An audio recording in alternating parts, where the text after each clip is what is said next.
हमारे देश की राजधानी जो है दिल्ली है और दिल्ली में विधानसभा है। आप सभी को पता है हाल ही में दिल्ली की विधानसभा में चुनाव संपन्न हुए हैं। 70 सीटों की विधानसभा है।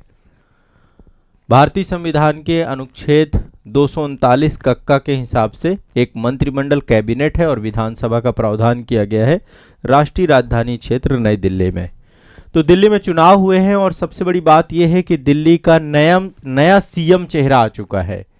रेखा गुप्ता जी को नई दिल्ली की नई सीएम बना दिया गया है और आज ही उनका शपथ ग्रहण समारोह है।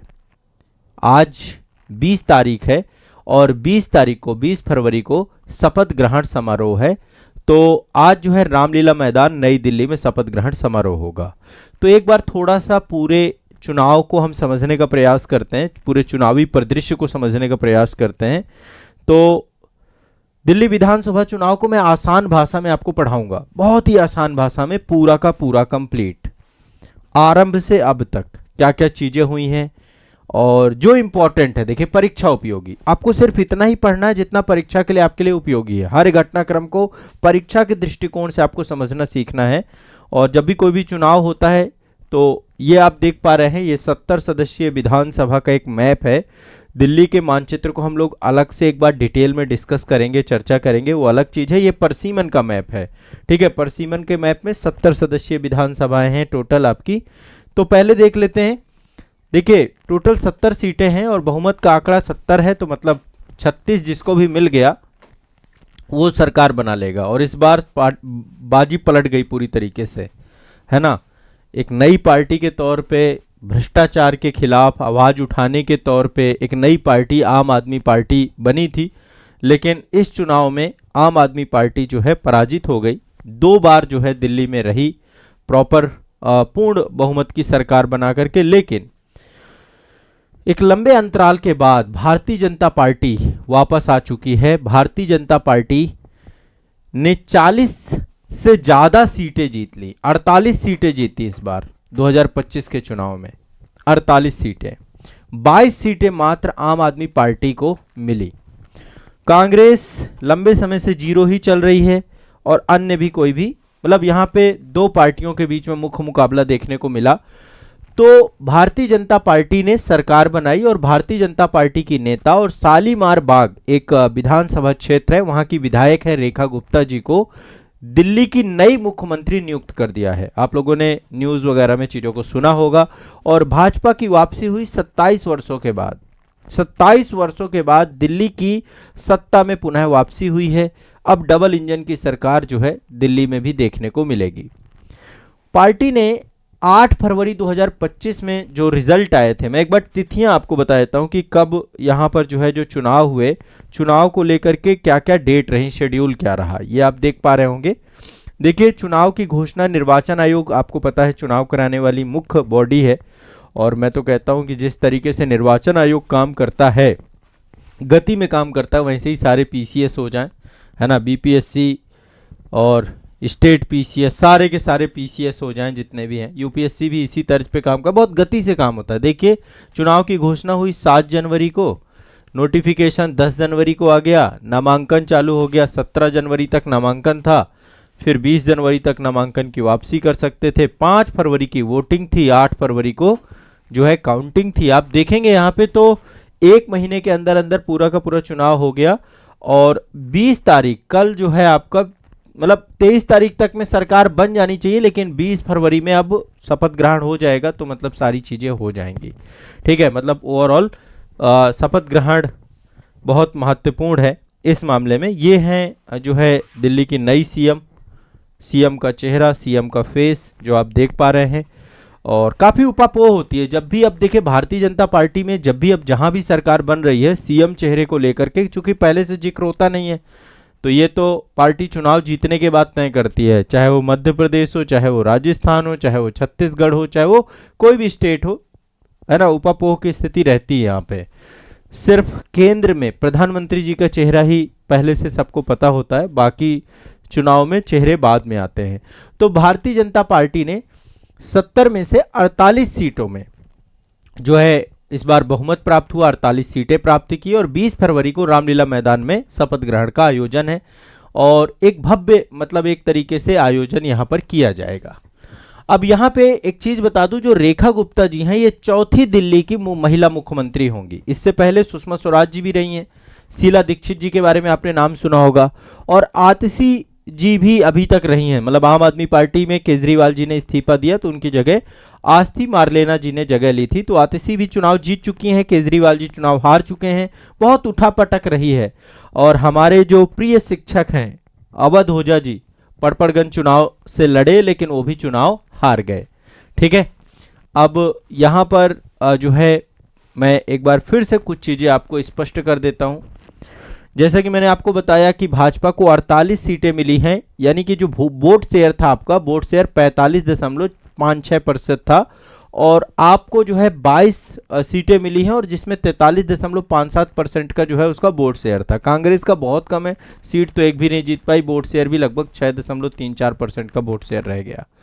तो अब एक तरीके से कांग्रेस जहां भी चुनाव लड़ रही है ना, ज्यादातर चुनाव हार ही रही है। बहुत कम चुनाव होते हैं जहां पर जीतती है। वैसे मुख्य विपक्षी पार्टी के तौर पे तो अभी हम केंद्र में देख पा रहे हैं।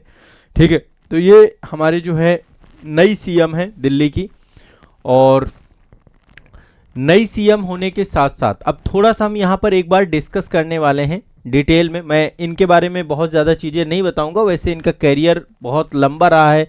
पहले दिल्ली विश्वविद्यालय में अध्यक्ष के पद पर रही हैं, सचिव के पद पर रही हैं, पार्षद 3 बार रह चुकी हैं, कई बार पार्षद बनी लगातार कंटिन्यूअस, कई बार जो है जिले स्तर पर अध्यक्ष रहीं, निगम की जो एमसीडी होती है उसकी समिति की सदस्य रहीं। ठीक है, लगातार। और इसके बाद 2025 में जो है चुनाव जीत गई है विधानसभा से, शालीमार बाग से, और फाइनली आज के टाइम पे यहाँ पे है। अब हम आते हैं थोड़ा सा एग्जाम प्रोस्पेक्टिव से समझने का प्रयास करते हैं।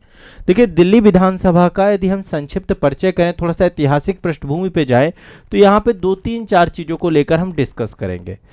दिल्ली में देखिए जो पावर होती है, मुख्य पावर है, वो लेफ्टिनेंट गवर्नर के पास है, क्योंकि दिल्ली पूर्ण राज्य नहीं है, दिल्ली एक केंद्र शासित प्रदेश है। अब इसके लिए हमारे संविधान में एक प्रॉपर व्यवस्था है, आर्टिकल 339 है। देखो, आपको जो जानना है अब दिल्ली के बारे में, वो यहां से शुरू होती है कहानी। ये तो जनरल करंट अफेयर्स में अभी जो चर्चा थी वो मैं आपको बता रहा था। अब एक्चुअल में जो आपका पूरा का पूरा डिस्कशन है परीक्षा के लिए, एक तो आपको आर्टिकल 239 याद रखना है, 239 ए, और कई बार क्वेश्चन आ चुका है। एक संविधान संशोधन है आपका 69वां संविधान संशोधन, 69th अमेंडमेंट के माध्यम से ये 69वां संविधान संशोधन अधिनियम 1991 में पारित किया गया था, और इस अधिनियम के तहत से ही जो है भारतीय संविधान में एक आर्टिकल जोड़ा गया 239 ए, 239 का। ठीक है, एक कमेटी बनाई गई थी, एस बालन कृष्णन समिति 1987 में बनाई गई, और इसके सिफारिशों के आधार पर दिल्ली को जो है राष्ट्रीय राजधानी क्षेत्र घोषित किया गया। ठीक है, दिल्ली में विधानसभा बनाई गई, 70 सीटों निर्वाचित सदस्य बनाए गए, और आपको पता है 70 हैं तो 36 कम से कम होना चाहिए ताकि सरकार बनाई जा सके। ठीक है, अब यहां पे आप एक चीज समझिएगा, टोटल यदि 70 हैं तो विधायक कितने होंगे? लगभग 10%, 7 जो है यहां पर आप मंत्रिपरिषद के लिए, यहां पे कैबिनेट जो आपका है, तो कैबिनेट में अधिकतम 7 मंत्री हैं। मंत्री कितने हैं? अधिकतम 7 मंत्री टोटल। यहां की जो कैबिनेट बनेगी, कैबिनेट में 7 मंत्री यहां पर हैं। ठीक है, ये आपको दिमाग में बैठा के रखना है। अब यहां पे एक चीज क्लियर रखिएगा, चूंकि विधानसभा है तो विधानसभा के पास पावर क्या है? यहां पे ओवरऑल पूरी की पूरी पावर कंट्रोल करते हैं एलजी साहब, लेफ्टिनेंट गवर्नर। यहां पर दिल्ली के पास 3 मामले तो है ही नहीं, ना तो पुलिस है, ना भूमि सुधार है ना, भूमि से जुड़े हुए जितने भी मुद्दे होंगे वो भी नहीं होंगे, और लोक व्यवस्था, यहाँ का लॉ एंड ऑर्डर जो है, कानून व्यवस्था, वो भी होम मिनिस्ट्री संभालती है सारा कुछ। ठीक है, पुलिस होम मिनिस्ट्री के पास, मतलब जो दिल्ली में पुलिस का पद है ये सेंट्रल गवर्नमेंट की जॉब है ना, ये गृह मंत्रालय संभाल रहा है, भूमि से जुड़े हुए मामलों को केंद्र संभाल रहा है। लेकिन विधानसभा यदि बनाई गई है तो कुछ मामलों में विधानसभा के पास पावर है।